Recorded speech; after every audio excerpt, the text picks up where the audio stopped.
నమస్తే అండి. ఈ వీడియోలో మార్కండేయుడు చిరంజీవిగా ఎలా అయ్యాడు అనేది తెలుసుకుందాం. అంతేగాక మహాభారతం, రామాయణ కథలు, దైవ కథలు, పండర భజన, కోలాటం, నాటకాలు, డ్రామాల కోసం మన ఛానల్ని సబ్స్క్రైబ్ చేయండి, లైక్ చేయండి, షేర్ చేయండి. ఇక వీడియోలోకి వెళ్దాం.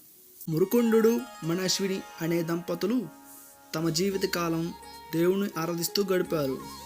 వాళ్ళకి ముసలితనంలో దేవతలు ప్రత్యక్షమయ్యి ఏం వరం కావాలో కోరుకోమన్నారు. అప్పుడు వాళ్ళు మాకు సంతానాన్ని ప్రసాదించమని వరం కోరుకున్నారు. అప్పుడు దేవతలు 100 మంది 100 ఏళ్ళు జీవించే దుర్మార్గులైన పుత్రులు కావాలో, 16 ఏళ్ళు మాత్రమే జీవించే ఒక్కగానొక్క సుపుత్రుడు కావాలో కోరుకోమన్నారు దేవతలు. అప్పుడు మంచి కొంచెమైనా చాలు అనుకుని ఆ దంపతులు అల్పాయుష్కుడైన కొడుకైనా పర్వాలేదు, మంచివాడు కావాలని కోరుకున్నారు. అతడే మార్కండేయుడు. అందరికీ తలలో నాలుకలా ఉండేవాడు మార్కండేయుడు. అమ్మా నాన్నల దిగులు, దుఃఖము అంతా తన గురించేనని గ్రహించాడు మార్కండేయుడు. తన చావే వారిని భయపడుతుందని తెలుసుకున్నాడు. పూలు వాడడం, ఆకులు పండి ఎండి రాలడం, మనుషులే కాదు ప్రతి జీవి ప్రాణాలు వదలడం చావు బతుకులో భాగమని అర్థం చేసుకున్నాడు మార్కండేయుడు. తన చావు తనను భయపెట్టలేదు, కానీ అమ్మా నాన్నల బాధ భయపెట్టింది. తను లేకపోతే వాళ్ళు ఏమైపోతారని బాధ అయ్యింది మార్కండేయుడికి. అందుకని మార్కండేయుడు మృత్యువుని ఎదిరించాలని అనుకున్నాడు. మృత్యువుని ఎదిరించాలనే ఉద్దేశంతో మార్కండేయుడు పని పాటలే కాదు ఆటపాటలు మానుకున్నాడు, అన్న పానీయాలు మానుకున్నాడు, నిద్రాహారాలు వదులుకున్నాడు. శివలింగం ముందు కూర్చొని శివుని ధ్యానంలో మునిగిపోయాడు. రోజులు, నెలలు, ఋతువులు గడుస్తున్నాయి, మారుతున్నాయి, కాలం కరుగుతుంది. దుఃఖ ప్రవాహంలో తల్లిదండ్రులు ఉన్నారు. కాల ప్రవాహం ఆగలేదు. మార్కండేయునికి 16 ఏళ్ళు నిండాయి. మార్కండేయుడికి 16 ఏళ్ళు నిండాయి కదా.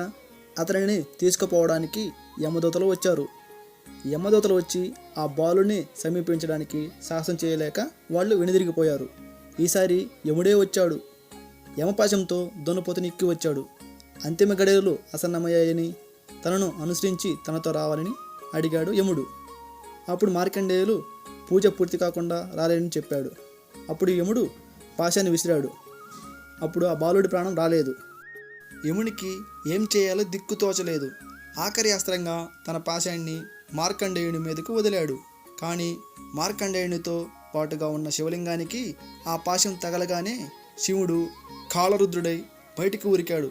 తన మీదకి, తన భక్తుని మీదకి పాశాన్ని విడుస్తావా అంటూ యముడిని ఒక్క పెట్టును సంహరించాడు. ఆ సందర్భంలోనే శివునికి కాళాంతకుడు అనే బిరుదు వచ్చింది. అంటే కాలాన్ని, మృత్యువుని సైతం అంతం చేసినవాడు అని అర్థం. కానీ యముడే లేకపోతే ఈ లోకంలో చావు పుట్టుకలు, జీవన చక్రం ముందుకు సాగేదెలా? అందుకని దేవతలందరి ప్రార్థన మేరకు శివుడు శాంతించి తిరిగి యముడిని జీవింపజేశాడు. అయితే మార్కండేయుని జోలికి అతను ఇక రాకూడదని, ఆ మాటకు వస్తే శివభక్తులు ఎవరిని కూడా నరకానికి తీసుకోపోకూడదని హెచ్చరించి వదిలేశాడు పరమేశ్వరుడు. ఈ ఘట్టం తమిళనాడులోని తిరుక్కడయూర్ అనే ప్రాంతంలో జరిగిందని ఓ నమ్మకం. కార్తీక మాసంలో ఈ ఆలయంలో విశేషమైన పూజలు జరుగుతాయి.